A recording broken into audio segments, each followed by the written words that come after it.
అన్వేషణ అన్వేష్పై పెద్ద ఎత్తున కేసులు నమోదవుతున్నాయి. వైజాగ్లో విహెచ్పి నుంచి కేసు నమోదైంది. మరోవైపు గుంటూరులో నమోదైంది, హైదరాబాద్లో నమోదైంది. ఇక్కడ కరాటే కళ్యాణి గారు కూడా ఈ విషయానికి సంబంధించి కేసు నమోదు చేశారు. ఇలా పెద్ద ఎత్తున కేసులు నమోదు అవుతూ ఉన్నాయి. గరికపాటి గారి అభిమానులు కొంతమంది కేసులు నమోదు చేస్తున్నారు. విహెచ్పి నుంచి కేసులు నమోదు చేస్తున్నారు.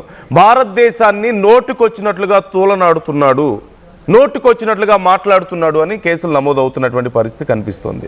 అలాగే 14 ఏళ్ల ఒక బాలిక మీద డబ్బులు ఇచ్చి నేను అనుభవించానంటూ అతను కొన్ని కామెంట్స్ చేశాడు వేరే వాళ్ళతో మాట్లాడుతున్నప్పుడు. ఇప్పుడు అవి కూడా చాలా సంచలనంగా మారుతున్నాయి. ఒకప్పుడు ఇదే ఆర్టీవీ కూడా మేము కూడా అన్వేష్తో మాట్లాడాం, అన్వేష్ని సపోర్ట్ చేసాం. ఎప్పుడు ఈ బెట్టింగ్ యాప్స్కి సంబంధించి అతను ఇనిషియేషన్ తీసుకున్నప్పుడు స్టిల్ అతను చేసిన పద్ధతిని మేము సపోర్ట్ చేయలే.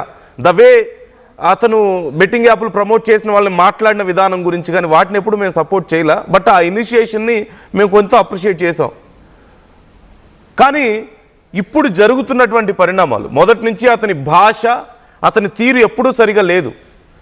వేరే దేశాలన్నీ తిరిగి ఆ దేశాలే గొప్ప, భారతదేశం వేస్ట్ అని చెప్పి మాట్లాడడం, లేదంటే వేరే హీరోల అభిమానులందరూ పనికిమాలిన వాళ్ళు, వాళ్ళకి ఏం పని లేదని చెప్పేసి మాట్లాడడం, ఇవన్నీ మనం చూస్తూనే ఉన్నాం. ఇప్పుడు శివాజీ గురించి మాట్లాడినా, గరికపాటి గారి గురించి మాట్లాడినా, హిందూ దేవీ దేవతల గురించి మాట్లాడినా ఇవన్నీ కూడా చెప్పనలవిగా, అంటే మనం మాటల్లో చెప్పలేం అతను చేసినటువంటి కామెంట్స్.